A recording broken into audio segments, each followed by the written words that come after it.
हेर न यो पहिलो रङको सुट। मलाई त निकै मन पर्यो। तर गर्मीमा कस्तो होला भन्ने सोच्दैछु।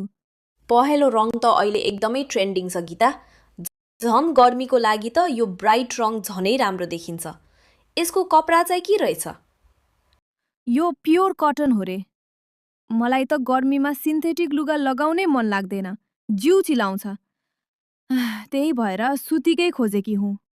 एकदम सही निर्णय। गर्मीमा शुद्ध सुतीको कपडा जस्तो आरामदायी अरू केही हुँदैन। यसले पसिना पनि सोस्छ र शीतल पनि बनाउँछ। यसको बुट्टा पनि कति राम्रो रहेछ।